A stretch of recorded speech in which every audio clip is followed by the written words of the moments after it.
Ooh, this is one wicked blade. And sharp.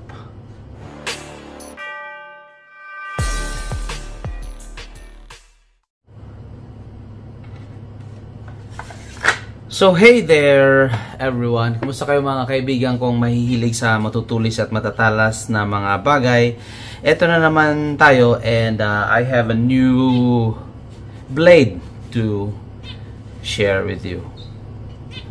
So obviously this is about this balaraw, isang bagong dating na blade sa atin, nanggaling sa, if I'm not mistaken, Mindoro, and this was made by Kevin Tolentino.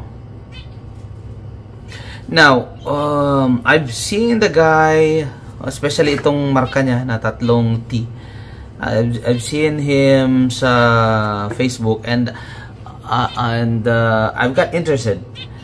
Kasi nga after gaining a blade from each of the regions of the Philippines, dahan-dahan na naman akong nag-pursue ng mga traditional blades natin, mga traditional Filipino blades.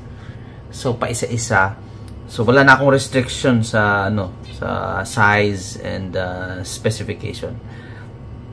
I get in touch with Sir Kevin, and I asked if pwede niya akong magawa ng balaraw, and we have agreed on a build.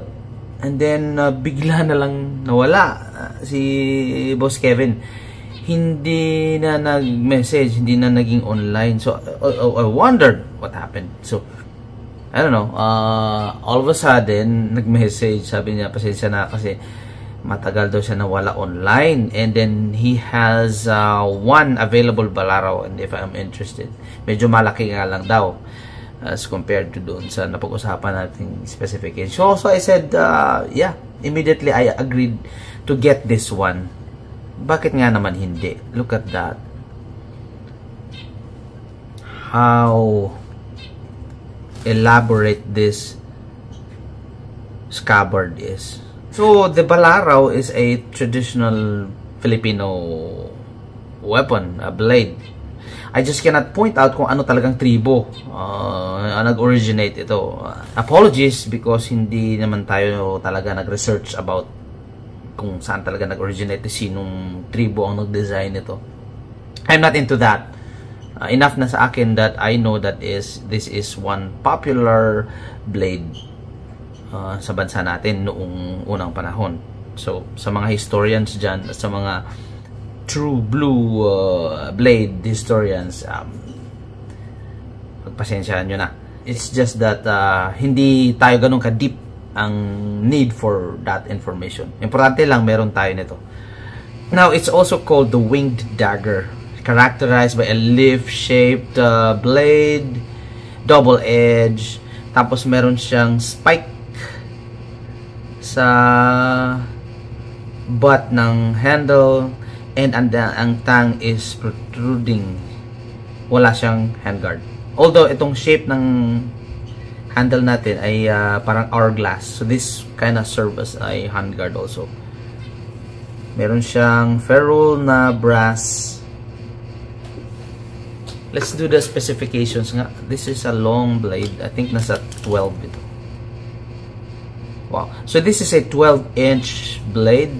Handle niya ay nasa 7. Kasali na tong nagpo-protrude na tang. But this is a one-handed weapon. Isang kamay lang.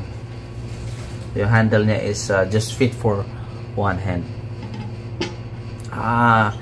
Honestly, this is the first one that nahawakan ko talaga na balaraw.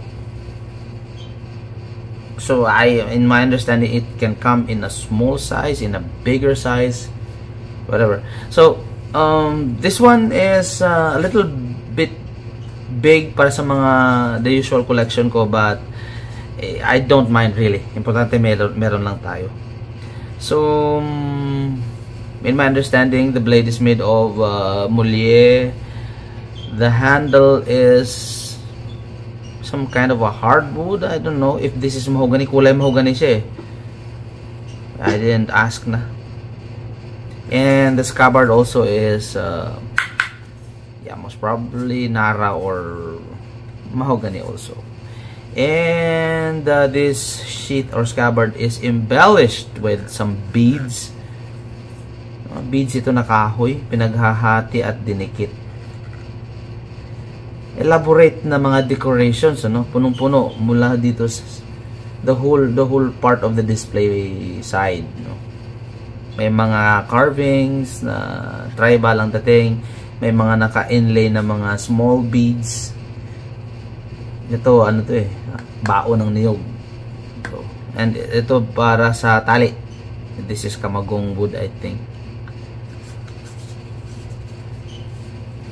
So what I can say is that for the purchase of this blade, I really got my money's worth. Ang presyo nito ay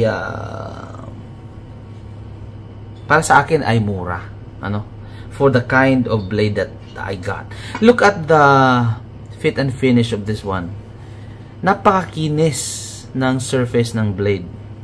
And judging with the shape, napaka-asymmetrical. This is a handmade, hand-forged blade, but makikita kung gaano kapantay yung pag-shape nito. Yung pinakagitna niya ay straight tuwid na tuwid.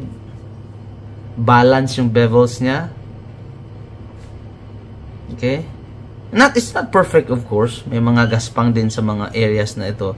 But hey, this is a handmade product. So, you cannot expect this to be really perfect. But, this is such an excellent job. I believe itong ang ginamit dito ay epoxy. Judging the color.